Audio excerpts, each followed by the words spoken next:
देखिए 3 नंबर प्रश्न पर ध्यान दीजिए।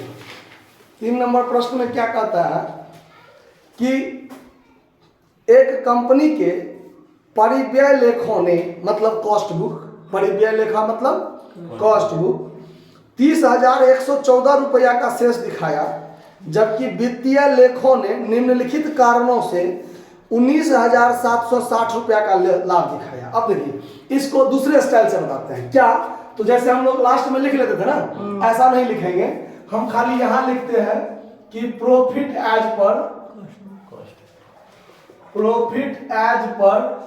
कॉस्ट बुक लिख लेते हैं। कितना है? 30,114 ना, 30,114 लिख लेते हैं। अब हम लोग को जो आइटम जोड़ना होगा जोड़ते चलेंगे, घटाते चलेंगे और लास्ट में हमारा आइटम आ जाएगा। तो ऐसा करने से क्या होगा? ऐसा करने से क्या होगा, आपको ना तो पन्ना का जो आपका पेज होगा वो पेज बर्बाद नहीं होगा, आया बात समझ में, और एक एक लाइन हम पढ़ते चलेंगे, जोड़ने वाला है जोड़ते चलेंगे, घटाने वाला है घटाते चलेंगे। क्लियर बात? इसको देखिए कैसे बताते हैं। वर्किंग नोट, ये आइटम हो गया, कॉस्ट बुक, फाइनेंशियल बुक, ठीक है। देखिए कैसे होगा। पहला आइटम है कि परिव्यय लेखे में ऊपरी व्यय 7500 अनुमानित किए गए हैं। देखिए कोई भी खर्चा जो अनुमानित होगा ना वो कॉस्ट बुक में होता है, और पीएल में यानी फाइनेंशियल बुक में परफेक्ट खर्चा दिखाया जाता है, वास्तव में कितना हुआ। तो वास्तव वाला खर्चा पीएल वाला बुक में हो जाएगा, फाइनेंशियल बुक में हो जाएगा, अनुमानित वाला खर्चा कॉस्ट बुक में हो जाएगा। तो यहाँ देखिए ओवरहेड खर्चा का आइटम है ना, खर्चा का आइटम है कितना है, तो देखिए परिव्यय पुस्तक में 7,500, 7,500। अब फाइनेंशियल बुक में कितना है? 6,932, 6,932। कॉस्ट बुक में ज्यादा है ना, कॉस्ट बुक में क्या है? ज्यादा है। कॉस्ट बुक में ज्यादा है खर्चा का आइटम, तो ज्यादा को क्या करो? जोड़ दो। खर्चा का आइटम ज्यादा को जोड़ दो। अब देखिए हम यहाँ पर 1 नंबर पॉइंट पर सीधे हम जोड़ घटाव करते एक साथ चलेंगे, इन्हें कि कुछ आइटम को यहाँ जोड़े कुछ यहाँ घटाए, उसके लिए जगह छोड़ना पड़ जाएगा हमको। अब बाद में कहीं ज्यादा आइटम हो गया, उतना जगह में नहीं आया तो कंफ्यूज हो जाएंगे, परेशान हो सकते हैं। तो उसके लिए ऐसे बनाते हैं। देखिए 1 नंबर पॉइंट लिखे, क्या लिखेंगे? कॉस्ट बुक में खर्चा ज्यादा है, खर्चा ज्यादा है, क्या लिखेंगे? ओवर खर्चा का आइटम है charge of overhead in cost book. थोड़ा शॉर्टकट में हम लिख लेते हैं, आप लोग फुल कट कर दीजिएगा, ठीक है। तो कितना रुपया ज्यादा है वो देखिए। तो इसमें अगर इतना में से इतना घटाइए तो 68 रुपया इधर हो जाता है। अब 500 तो 568 रुपया का डिफरेंस हुआ ना। तो 568 रुपया हमको क्या कर लेना है? जोड़ना है। तो जोड़ने वाला आइटम नॉर्मल लिखेंगे और जो माइनस वाला आइटम होगा उसको कॉस्ट में रख देंगे। वैसे जैसे अब हम 568 करते हैं ना, तो आप इसको यहाँ पर ऐसे करके लिख सकते हैं, समझने के लिए इसको प्लस करना है, इसको प्लस करना है, ठीक है। दूसरा आइटम देखिए, परिव्यय लेखों में निदेशक का शुल्क 750 रुपया चार्ज नहीं किया गया, मतलब इसमें डायरेक्टर का फी, डायरेक्टर फी इसमें नहीं लिखा गया, लेकिन इसमें लिखा गया 750। तो इसमें तो नहीं है, खर्चा का आइटम है, डायरेक्टर फी खर्चा का आइटम कम है, कम को कम करो, ये तो करना है, घटाना है। तो ये 750 रुपया माइनस में होगा। ये बात तो क्लियर हो गया, हो गया क्लियर। अब इसको लेस में रखना है, तो लेस में क्या रखेंगे? 2 नंबर पॉइंट इसमें नहीं है, नहीं के लिए नॉट। खर्चा का आइटम है तो charge of director fee in cost book. Language समझ में आ रहा है क्या लिख रहा है? सो तो कितना रुपया? 750। इसको क्या करना है? माइनस वाला आइटम है, कॉस्ट में रख देंगे, पहचान हो जाएगा, ये माइनस में जाने वाला है। तीसरा आइटम, डूबत ऋण के लिए सामान्य प्रावधान, ठीक है। अब देखिए प्रोविजन फॉर बैड डेट्स या reserve for doubtful dates, RDD लिखे। कितना रुपया?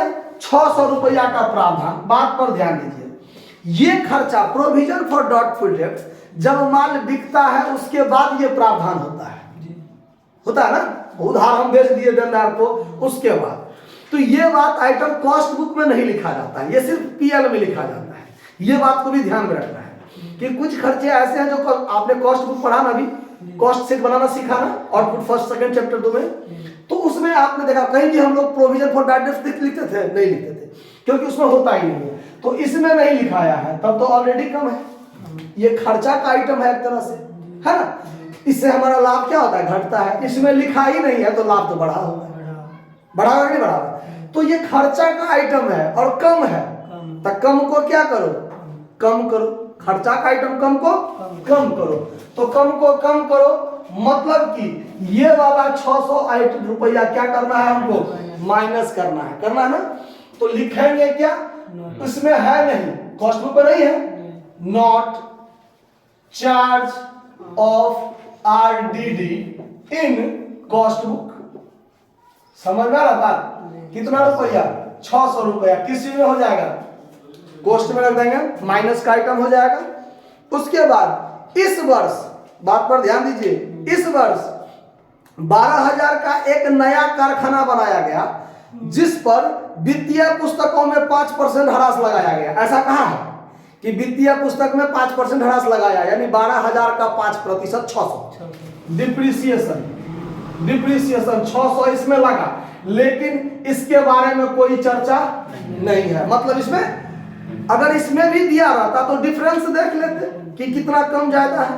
इसमें है ही नहीं, सिर्फ एक ही पुस्तक में लगा है। किसमें? फाइनेंशियल पुस्तक में। तो इसमें तो कम है, तो कम है तो कम को कम करो, यानी 600 रुपया हमको क्या करना है? माइनस करना है। क्या लिखेंगे?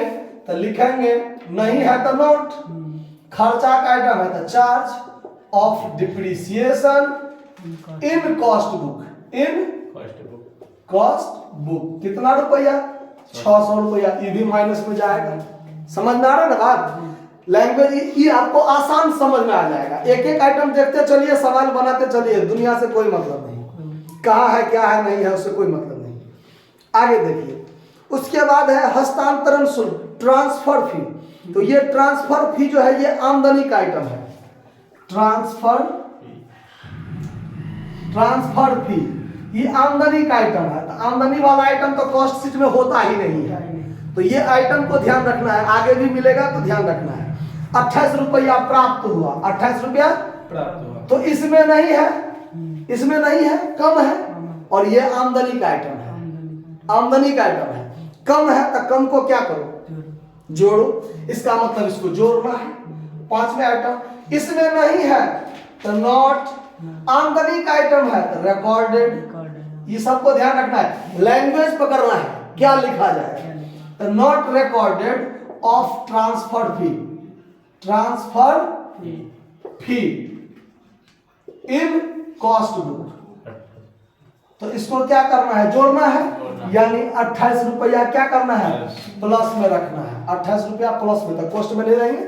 चलिए अगला आइटम, आयकर चार्ज किया गया, income tax, income tax, income tax. तो इनकम टैक्स इसमें थोड़ी ना होता है, लेकिन चार्ज किया गया है 9,000 तक। पीआर में तो लिखा होगा, लेकिन कॉस्ट बुक में खर्चा का आइटम कम है कॉस्ट बुक में, तो कम को कम करो, ये सब ध्यान रखना है। तो कम को कम करो मतलब 9,000 को क्या करेंगे? घटा देंगे। तो छठा आइटम में लिखेंगे क्या? Not charge of income tax in cost book. समझ में आया? इसको क्या करना है? घटाना है। सारा आइटम हो गया हमको, अब तो कोई आइटम बचा नहीं। अब इसको जोड़ना और घटाना है, तो अब हम यहाँ पर जो कैलकुलेशन कर लेंगे, तो जोड़ने वाला आइटम है 30,114 प्लस जोड़ने वाला आइटम है 568 प्लस जोड़ने वाला आइटम है 28 प्लस, हो गया। अब इसमें हम क्या कर दिए? कुछ गड़बड़ा दिए। 30,114, ठीक है। अब प्लस करेंगे 568 प्लस 28, तो 30,710 हुआ। इसमें से हमको घटाना है क्या? तो 9,000, तो 6,000, 6 6 12, 10,200 है। 10,200 10,950 हो गया ना। तो 10,950 घटा देंगे तो 19,760 हमको बचेगा, जो हमारा profit as per PL account होगा। तो आंसर में है, देखिए 19,760 आंसर, सवाल में आंसर है। देखिए ना, वित्तीय पुस्तकों निम्नलिखित कारणों से 19,760 रुपया शेष दिखाया, तो 19,760 हमको आ गया ना। यही चीज तो हमको निकालना था। यहां लिख देंगे profit as per financial book. अब देखिए हम पहले नहीं लिखे थे, सवाल में हम बोले ना पहले कि एगो दिया रहेगा, दूसरा कहेगा निकाल, तो ऐसे ही निकाल लेंगे लास्ट में।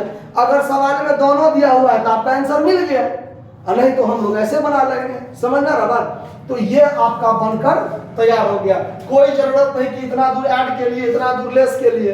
अब लेस में 1 2 3 4 को आइटम था, ऐड में 2 आइटम था। आप थोड़ा सा आइटम छोड़िएगा, अब बाद में पता चलेगा कितना जगह में हम लिखिए नहीं पाए तो दिक्कत हो जाएगा। तो इसीलिए इस तरीका से भी आप बनाते हैं, आइटम को देखते चलिए, ऐड लेस में जाने वाला है कि क्या है नहीं है, करते चलिए, आगे बढ़ते जाइए। क्लियर बात। तो इस तरीका से आप बना सकते हैं सवाल को। प्रयास कीजिएगा 7 8 9 तक 10 तक जहां तक बने बनाइए, फिर बाकी देखेंगे आगे। धन्यवाद।